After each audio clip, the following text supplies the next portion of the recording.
ಜಾರಿಗೊಳಿಸಿದ್ರು. 19ರಲ್ಲಿ ಏನು ಪ್ರಥಮ ಬಾರಿಗೆ ಅವರು ನೀಟನ್ನು ತಂದ್ರು, ಆವಾಗಲೇ ಪ್ರಶ್ನೆ ಪತ್ರಿಕೆ ಔಟ್ ಆಯ್ತು. ಅಂದ್ರೆ ಒಂದೇ ವರ್ಷದಲ್ಲೇ ಪ್ರಶ್ನೆ ಪತ್ರಿಕೆ ಔಟ್ ಆಗಿ ವಿದ್ಯಾರ್ಥಿಗಳಿಗೆ ಗೊಂದಲ ಕ್ರಿಯೇಟ್ ಆಯಿತು. ಆಗಲೇ ಅವರು ಎಚ್ಚೆತ್ತುಕೊಂಡು ಸುಧಾರಿಸಿಕೊಳ್ಬೇಕಾಯ್ತು.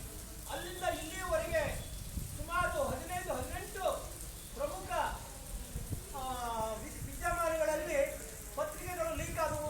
ಆದರೆ ಮಕ್ಕಳು ಅಲ್ಲಿಂದಲೂ ಪ್ರತಿಭಟನೆಯನ್ನು ಮಾಡ್ತಾ ತಮ್ಮ ಅಳವನ್ನು ಹೇಳ್ಕೊಳ್ತಾ ಬಂದರು.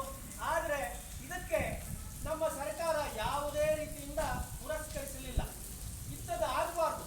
ನಮ್ಮ ಮಕ್ಕಳಿಗೆ ಇವತ್ತು ಒಂದು ವರ್ಷದವರೆಗೆ ಓದಿ ಪರೀಕ್ಷೆಗೆ ಸಿದ್ಧತೆ ಮಾಡಿಕೊಂಡಾಗ ಆ ಪ್ರಶ್ನೆ ಪತ್ರಿಕೆ ಔಟ್ ಆಗಿ ಹಣಕ್ಕಾಗಿ ಎಲ್ಲಿ ಬೇಕಲ್ಲಿ ಮಾರಿಕೊಂಡು ಹಣ ಮಾಡಿಕೊಳ್ತಿದ್ದಾರೆ. ಅಂದರೆ ಎಂತಹ ನಾಗರಿಕರು ತಲೆ ತಗ್ಗಿಸುವಂತ ಕೆಲಸ. ದೇಶದ ರಾಜಕಾರಣಿಗಳಲ್ಲ, ಪ್ರತಿಯೊಂದು ಮನೆಯಲ್ಲಿರುವಂತಹ ಪಾಲಕರು ಈ ಬಗ್ಗೆ ಮಾತಾಡಬೇಕು. ಪ್ರತಿಯೊಬ್ಬರಿಗೂ ಇದರಲ್ಲಿ ಕಾಳಜಿ ಇದೆ. ತಮ್ಮ ಮಕ್ಕಳ ಭವಿಷ್ಯವನ್ನು ರೂಪಿಸಿಕೊಳ್ಬೇಕು. ಏನಾಗ್ತಿದೆ, ಈ ದೇಶದ ಚಿಂತನೆ ಏನಾಗ್ತಿದೆ, ಇದ್ರ ಬಗ್ಗೆ ನಾವೆಲ್ಲ ಬರೀ ಒಂದು 4 ಜನ ಮಾತಾಡೋದಲ್ಲ, ಎಲ್ಲರೂ ಇದ್ರ ಬಗ್ಗೆ ಕಾಳಜಿಯುತವಾಗಿ ಮಾತಾಡಬೇಕು. ನಾವು ಆರಿಸಿದ ಸರ್ಕಾರಗಳು, ನಾವು ನಂಬಿಕೆ ವಿಶ್ವಾಸವಿಟ್ಟಂತ ಸರ್ಕಾರಗಳು ನಮ್ಮ ಮಕ್ಕಳಿಗೆ ಮೋಸವನ್ನು ಮಾಡ್ತಾ ಇದ್ದಾವೆ. ಇದ್ರ ಬಗ್ಗೆ ಪ್ರತಿಕ್ರಿಯಿಸಲಿಲ್ಲ ಅಂದ್ರೆ ಹೇಗೆ? ಇವತ್ತು ದೆಹಲಿಯಲ್ಲಿ ಮಕ್ಕಳು ಯಾವ ರೀತಿಯಿಂದ ಹೋರಾಟ ಮಾಡ್ತಾ ಇದ್ದಾರೆ, ಅವ್ರ ಮೇಲೆ ಯಾವ ರೀತಿ ದಬ್ಬಾಳಿಕೆ ನಡೀತಾ ಇದೆ, ಲಾಠಿ ಚಾರ್ಜ್ ಯಾವ ರೀತಿ ಆಗ್ತಾ ಇದೆ, ಅಲ್ಲಿ ಯಾರು ಪೊಲೀಸರು ಯಾರು ಎನ್ನುವುದಿಲ್ಲ, ಎಲ್ಲರೂ ಲಾಠಿ ಬೀಸ್ಕೊಳ್ತಾ ಇದ್ದಾರೆ. ನಿಜವಾಗಿಯೂ ಇದು ಇಂತಹ ದೊಡ್ಡ ಸಮಸ್ಯೆ ಅಲ್ಲ. ನಮ್ಮ ಮಕ್ಕಳ ಸಮಸ್ಯೆಯನ್ನು ನಾವು ಮನೆಯಲ್ಲಿ ಕೂತು ಪರಿಹರಿಸಿಕೊಂಡ ಹಾಗೆ ಇವತ್ತು ಏನು ದೆಹಲಿಯಲ್ಲಿ ನಡೀತಿದೆಯೋ ಅಲ್ಲಿ ನಮ್ಮ ಕೇಂದ್ರ ಸರ್ಕಾರ ಅವರನ್ನು ಕರೆದು ಸಾರ್ವತ್ರಿಕವಾಗಿ ಇದನ್ನ ಚರ್ಚಿಸಬೇಕಾಗಿತ್ತು. ಎಲ್ಲಿ ತಪ್ಪಾಗಿದೆ, ಹೇಗೆ ತಪ್ಪಾಯಿತು, ಎಲ್ಲಿ ನಮ್ಮ ಪ್ರಶ್ನೆ ಪತ್ರಿಕೆಗಳು ಯಾವ ಮುಖಾಂತರ ಯಾವ ಮಾಧ್ಯಮದಿಂದ ಹೊರಬಂದು ಸಮಾಜದಲ್ಲಿ ಎಲ್ಲಿ ಲೀಕ್ ಆಯಿತು ಅನ್ನೋದನ್ನ ಕಂಡುಕೊಳ್ಬೇಕಾಗಿತ್ತು. ಇದುವರೆಗೂ ಕಂಡುಕೊಳ್ಳಲಿಲ್ಲ. ಮಾನಸಿಕ ಹಿಂಸೆಯಾಗಿ ಸುಮಾರು 22 ವಿದ್ಯಾರ್ಥಿಗಳು, ರ್ಯಾಂಕ್ ಸ್ಟೂಡೆಂಟ್ಗಳು ಆತ್ಮಹತ್ಯೆ ಮಾಡಿಕೊಂಡ್ರು. ನಿಜವಾಗಿಯೂ ಇದು ಆ ಆತ್ಮಹತ್ಯೆ ಮಾಡಿಕೊಂಡಂತ ಪಾಲಕರ ಮನೆಗೆ ಒಂದೇ ಅಲ್ಲ, ಇಡೀ ದೇಶದಾದ್ಯಂತ ಇರುವ ನಾಗರಿಕರು ತಲೆ ತಗ್ಗಿಸಬೇಕು. ಎಲ್ಲರ ಕಣ್ಣಲ್ಲೂ ನೀರು ಬರಬೇಕು. ಮಾನಸಿಕವಾಗಿ ಎಂತಹ ಕಿರುಕುಳ ಇದು. ನಿಜವಾಗಿಯೂ ಓದುವ ಮಕ್ಕಳಿಗೆ ಗೊತ್ತಾಗ್ತದೆ, ಪಾಲಕರಿಗೆ ಗೊತ್ತಾಗಲಿಲ್ವಾ? ಯಾರೋ ಗುಂಡಗಳು ಲಾಠಿ ತಗೊಂಡು ಲಾಠಿ ಚಾರ್ಜ್ ಮಾಡ್ತಾರೆ ಅಂದ್ರೆ ಅಮಾನವೀಯ. ಇದನ್ನ ಜಗತ್ತಿನ ಅವ್ರ ಮಕ್ಕಳುಗಳು, MP ಮಕ್ಕಳುಗಳು, MLA ಮಕ್ಕಳುಗಳು ಏನಿದ್ದಾರೆ ಅವರು ಹೊರದೇಶದಲ್ಲಿ ಶಿಕ್ಷಣ ಪಡಿತಾ ಇದ್ದಾರೆ. ನಮ್ಮ ಮಕ್ಕಳು ಇಲ್ಲಿ ಓದ್ತಾ ಇದ್ದಾರೆ. ಆದ್ರೆ ಇವರಿಗೆ ಬೇಕಾದಂತ ವ್ಯವಸ್ಥೆಯನ್ನು ಈ ಕೇಂದ್ರ ಸರ್ಕಾರ ಮಾಡ್ತಾ ಇಲ್ಲ. ಇದಕ್ಕೆ ಬರೀ ಮಕ್ಕಳು ಮಾತ್ರ ಪ್ರತಿಭಟನೆ ಮಾಡಿದ ಸಾಲದು, ಪಾಲಕರಾದ ನಾವುಗಳು ಇದನ್ನು ಪ್ರತಿಭಟನೆ ಮಾಡಬೇಕು. ಇವತ್ತು ಏನು ಶಿಕ್ಷಣ ಮಂತ್ರಿ, ಕೇಂದ್ರದ ಮಂತ್ರಿ ಇದ್ದಾರೆ, ಅವರು ರಾಜೀನಾಮೆ ಕೊಡಬೇಕು. ಅಷ್ಟೇ ಅಲ್ಲ, ಅವರು ರಾಜೀನಾಮೆ ಕೊಟ್ಟುಕೊಂಡು ಇಲ್ಲಿ ಯಾವ ಕಾರಣದಿಂದ ಎಲ್ಲಿ ಲೀಕ್ ಆಗಿದೆ ಅದನ್ನು ನೋಡಬೇಕು. ಯಾಕಂದ್ರೆ ದೇಶದಾದ್ಯಂತ 5-10 ಲಕ್ಷಕ್ಕೆ ನೀಟ್ ಪೇಪರ್ಗಳು ಸೇಲ್ ಆಗಿದ್ದಾವೆ. ಮೆಡಿಕಲ್ ಮಾಫಿಯಾ ಇದೆ.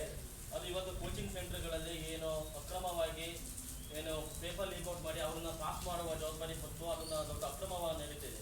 ಆ ಒಂದು ಅಕ್ರಮವನ್ನು ಪ್ರಶ್ನೆ ಮಾಡಿದ್ದಕ್ಕಾಗಿ ಇವತ್ತು ಪ್ರಶ್ನಿಸುತ್ತಿರುವ ವಿದ್ಯಾರ್ಥಿಗಳಿಗೆ ಅವ್ರನ್ನ ಮಾತಾಡುವ ಹಕ್ಕನ್ನು, ಪ್ರತಿಭಟಿಸುವ ಹಕ್ಕನ್ನು ಕಿತ್ಕೊಳ್ತಿದೆ. ಇದೊಂದು ಭಾರತದ ಸಂವಿಧಾನದ ಒಂದು ನಮ್ದೇನು ವಾಕ್ ಸ್ವಾತಂತ್ರ್ಯ ಮತ್ತು ಅಭಿವ್ಯಕ್ತಿ ಸ್ವಾತಂತ್ರ್ಯ ಏನಿದೆ ಅದನ್ನು ಹರಣ ಮಾಡ್ತಾ ಇದೆ. ಇದೊಂದು ಹರಣ ಮಾಡ್ತಿದ್ರೆ ನಮ್ದು ಕೇಂದ್ರ ಸರ್ಕಾರ ಭಾರತ ಸಂವಿಧಾನವನ್ನು ಹತ್ತಿಕ್ಕುವ ಕೆಲಸ ಮಾಡ್ತಿದೆ ಅಂತ ನಾವು ಹೇಳ್ಬೋದು.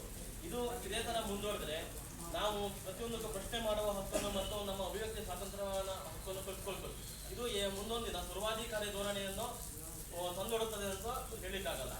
ಇದನ್ನ ಆದಷ್ಟು ಬೇಗ ನಾವು ಇಲ್ಲಿಂದ ವಿಮುಕ್ತಿ ಮಾಡಿ ಏನು ಈಗ ಅಕ್ರಮವನ್ನು ಪಾಲ್ಗೊಂಡಿದ್ದ ಕೇಂದ್ರ ಸರ್ಕಾರ ಅದು ಮತ್ತೆ ಶಿಕ್ಷಣ ಸಚಿವರು ಧರ್ಮೇಂದ್ರ ಪ್ರಧಾನ್ ಅವರ ಸಚಿವ ಸ್ಥಾನದಿಂದ ವಜಾ ಮಾಡಿ ಏನು ಪ್ರತಿಭಟಿಸಿರುವ ಮತ್ತು ಹಾಗೂ ವಿದ್ಯಾರ್ಥಿಗಳಿಗೆ ನ್ಯಾಯವನ್ನು ಒದಗಿಸಿಕೊಡ್ಬೇಕಂದು ಹಾಗೂ ಸಂವಿಧಾನಕ್ಕೆ ಬದ್ಧರಾಗಿ ಸಂವಿಧಾನ ಮೂಲ ತತ್ವ ಆಶಯಗಳನ್ನು ಮೂಲ ಸ್ವಾತಂತ್ರ್ಯವನ್ನು ಅದನ್ನು ಮುಂದುವರಿಸಿಕೊಂಡು ಅದನ್ನ ಗೌರವ ಕೊಡಬೇಕಂದು ಕೇಳಿಕೊಟ್ಟಿದ್ದೀನಿ.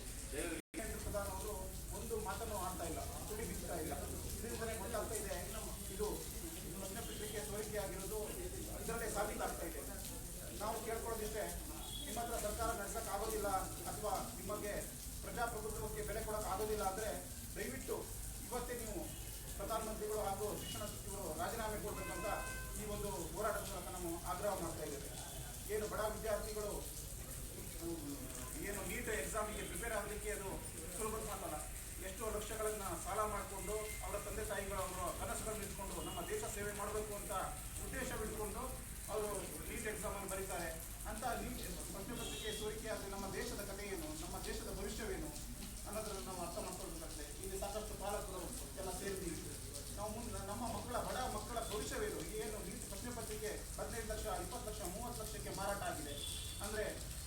ಶಿಕ್ಷಣ ಹಣಕಾಸಿಗೆ ಮಾರಾಟವಾದರೆ ಏನು ನಮ್ಮ ದೇಶದ ಯುವಕರ ಕಥೆ ಏನು ಅನ್ನೋದನ್ನು ನಾವು ಎಚ್ಚರಿಕೊಳ್ಬೇಕಾಗುತ್ತೆ. ಆದ್ದರಿಂದ ತಾವೆಲ್ಲರೂ ಸೇರಿದಿರಿ.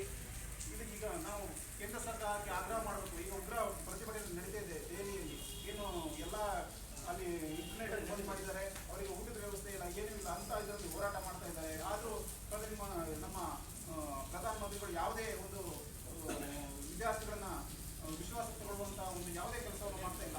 ದಯವಿಟ್ಟು ಧರ್ಮೇಂದ್ರ ಪ್ರಧಾನ್ ಅವರು ಇವತ್ತು ಕೂಡಲೇ ರಾಜೀನಾಮೆ ಕೊಡಬೇಕು, ಇಲ್ಲ ಅಂದರೆ ದೇಶಾದ್ಯಂತ ಉಗ್ರ ಪ್ರತಿಭಟನೆಯನ್ನು ಮಾಡಬೇಕಾಗುತ್ತದೆ ಅಂತ ಈ ಸಂದರ್ಭದಲ್ಲಿ ಎಚ್ಚರಿಕೆಯನ್ನು ಕೊಡ್ತಾ ನನ್ನ ಎರಡು ಮಾತನ್ನು ಹರೀಶ್ ನಾಯ್ಕ ಅವರಿಗೆ ಧನ್ಯವಾದಗಳು. ಈಗ ತಾನೇ ಆಗಮಿಸಿದ ನಮ್ಮ ಕಾಂಗ್ರೆಸ್ ಪಕ್ಷ ಬೆಳೆ ರಕ್ಷಣೆ ಮಾಡೋದಕ್ಕಾಗಿ ಬೇಲಿ ಕಟ್ಟಿದೆ, ಆ ಬೇಲಿ ಹೊಲ ಮೇಯ್ತಿದೆ ಅಂತಾದರೆ ಆ ಬೆಳೆ ರಕ್ಷಣೆ ಮಾಡೋದು ಯಾರು?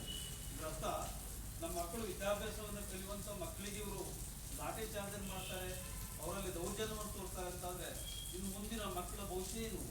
ಆಗ ನಮ್ಮ ಮಕ್ಕಳು ಎಲ್ಲಿ ಶಾಲೆ ಕಲಿಬೇಕು?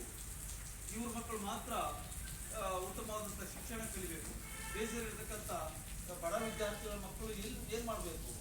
ಹಾಗಿರುವಾಗ ಈಗ ಶಿಕ್ಷಣವೇ ಉತ್ತಮವಾದಂಥದ್ದು, ಶಿಕ್ಷಣ ಇಲ್ಲದಿರ್ತಕ್ಕಂಥದ್ದು ಅನಗತ್ಯ ಅಲ್ಲ, ಶಿಕ್ಷಣವೇ ಅತಿ ಮುಖ್ಯವಾದದ್ದು ಅಂತ ನಾವೇನು ಹೇಳ್ತೇವೆ. ಆ ಶಿಕ್ಷಣಕ್ಕೆ ಕಲ್ಲು ಹಾಕುವಂಥ ಮಾರ್ಗವನ್ನು ಇವತ್ತು ಶಿಕ್ಷಣ ಸಮಿತಿಯವರು ಅಥವಾ ಮಂತ್ರಿಗಳು ಈ ರೀತಿ ಮಾಡ್ತಾರೆ ಅಂತಾದರೆ